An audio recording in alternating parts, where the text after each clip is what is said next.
लोकतंत्र की सफलता या विफलता आपके प्रदेश के पत्रकारिता पर निर्भर करती है। इन दिनों एक नाम सुर्खियों में बना हुआ है, रेडियो से लेकर के टीवी तक, फेसबुक से लेकर के ट्विटर तक, मनीष कश्यप का, जिनके समर्थक खूब नारेबाजी कर रहे हैं थाने के पास जाकर के। तो वहीं पर मनीष कश्यप के समर्थकों ने बिहार बंद का भी ऐलान कर दिया है। लेकिन जो मनीष कश्यप अपने अच्छे कार्यों के माध्यम से जनता के दिलों के करीब जाना चाहता था, लेकिन कुछ वजहों से लोगों ने उसे जेल के हवालात में डाल दिया। उस मनीष कश्यप की बात करें जिनके ऊपर आरोप यह लगा है कि तमिलनाडु में मजदूरों की जो मारपीट वाली वीडियो थी वह पूरी तरह से फर्जी थी। चलिए मैं मान भी लेता हूं कि मनीष कश्यप ने फर्जी वीडियो बनाई भी होगी, लेकिन क्या मनीष कश्यप कोई आतंकवादी था? क्या मनीष कश्यप ने किसी की जमीन कब्जा की थी? क्या मनीष कश्यप ने कोई हत्या की थी? क्या मनीष कश्यप ने चारा घोटाला किया था? क्या मनीष कश्यप ने आपका कुछ बुरा किया था? क्या मनीष कश्यप ने बलात्कार किया था? अब आपका जवाब होगा जी बिल्कुल नहीं, यह सब वो कुछ नहीं किया था। लेकिन मनीष कश्यप को टारगेट क्यों किया गया और मनीष कश्यप के साथ ऐसा व्यवहार क्यों किया गया? मनीष कश्यप के घर पर कुर्की कर दी गई और उनकी जितनी भी सामग्री थी उसे ट्रैक्टर में भरकर उठा लिया, लेकर बिहार पुलिस चली गई। और मनीष कश्यप को जब बिहार पुलिस खोज नहीं पाती है, कई जगह छापेमारी करती है, उसके बाद मनीष कश्यप खुद जाकर के सिलेंडर बोल देते हैं और बिहार पुलिस उन्हें अपने कस्टडी में ले लेती है। बिहार पुलिस का उनके साथ किया गया व्यवहार और उनके साथ किस तरह से व्यवहार हो रहा है वह सब आप लोग देख रहे हैं। वो मनीष कश्यप जो कभी भ्रष्टाचारियों की आंखों में आंख डाल करके शेर की तरह दहाड़ करके सवाल पूछता था, वह मनीष कश्यप जहां भी मजदूरों की बात हो, जात धर्म मजहब से ऊपर उठकर सबकी आवाज को बुलंद किया। और मनीष कश्यप के ऊपर जो भी जातिवाद का अगर आरोप लगाएगा वो सबसे बड़ा बेशर्म कहलाएगा।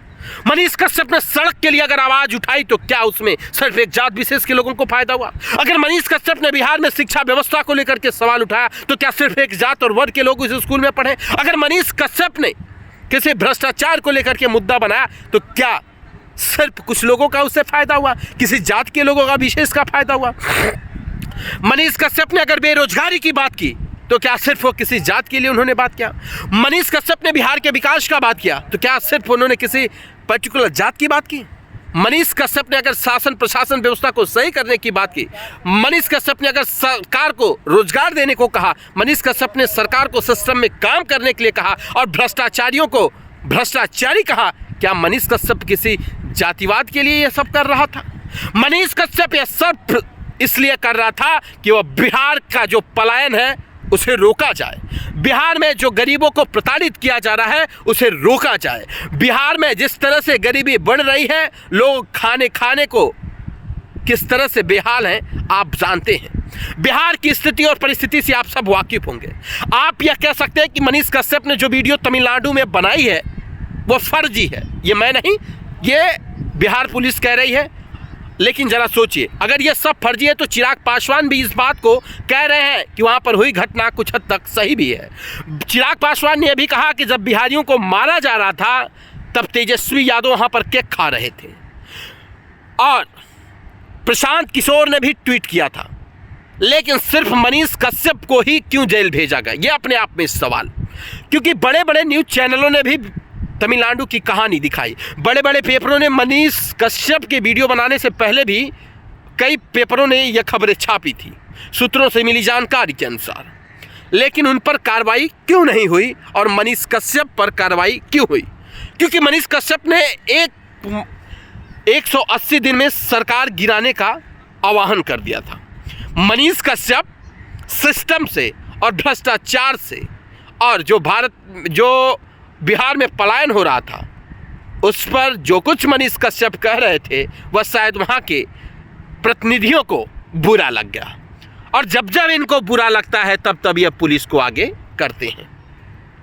जरा सोचिए, भारत का चौथा स्तंभ कहे जाने वाला जो भारत का लोकतंत्र है उसकी आवाज को अगर दबाया जाएगा अगर उसके जीवन में इस तरह की दखलंदाजी की जाएगी कि जो इंसान सच के साथ खड़ा था, जो इंसान मजदूरों के साथ खड़ा था, जो इंसान गरीबों के साथ खड़ा था, जो इंसान बिहार के लोगों के भलाई के लिए खड़ा था, आज वह इंसान इतना अकेला हो गया है कि उसके आंख से आंसू आ गए।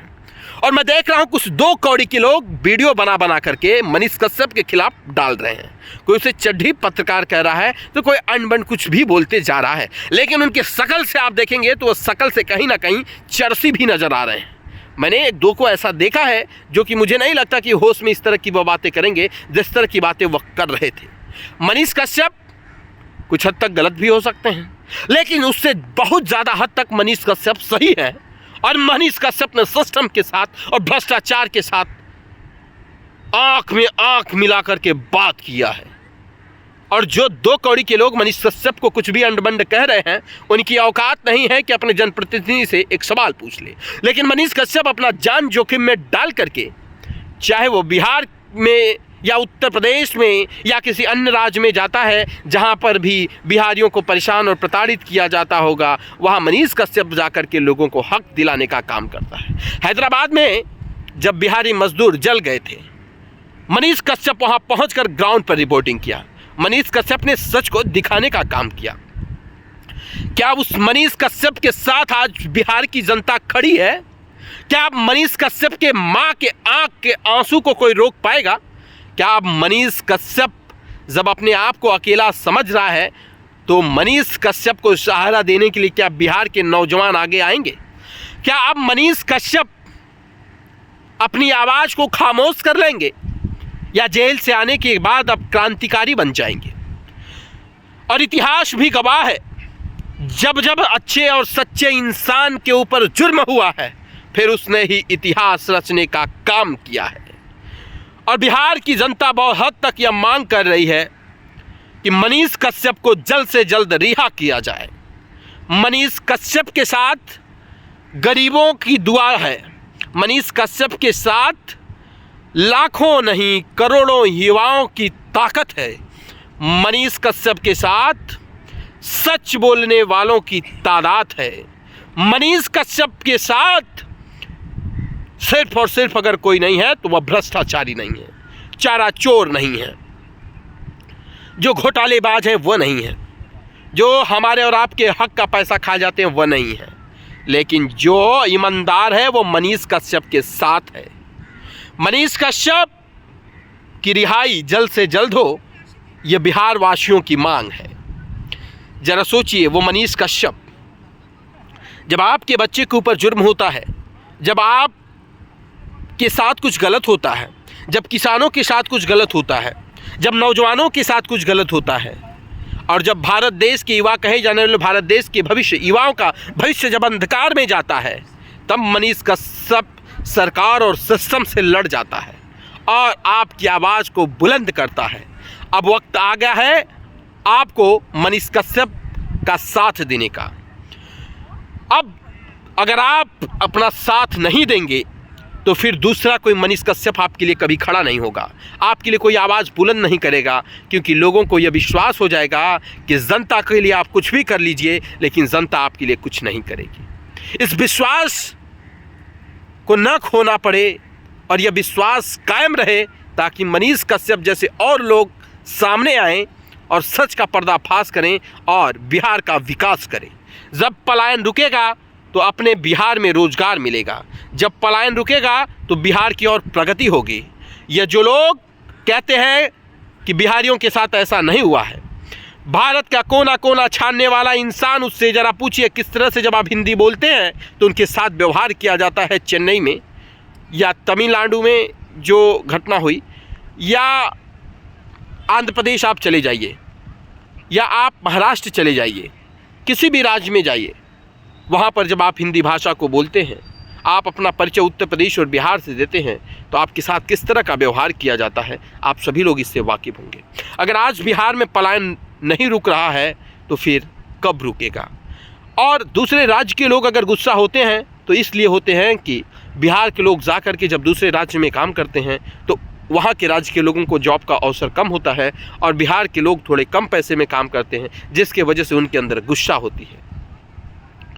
तो क्या हम अपने प्रदेश में रोजगार नहीं पा सकते? अगर हम पाना चाहें तो हमें मनीष कश्यप जैसे लोगों को आगे लाना होगा, जो हमारी आवाज़ को बुलंद करेंगे, जो सिस्टम के साथ लड़ेंगे और हमें न्याय दिलाएंगे।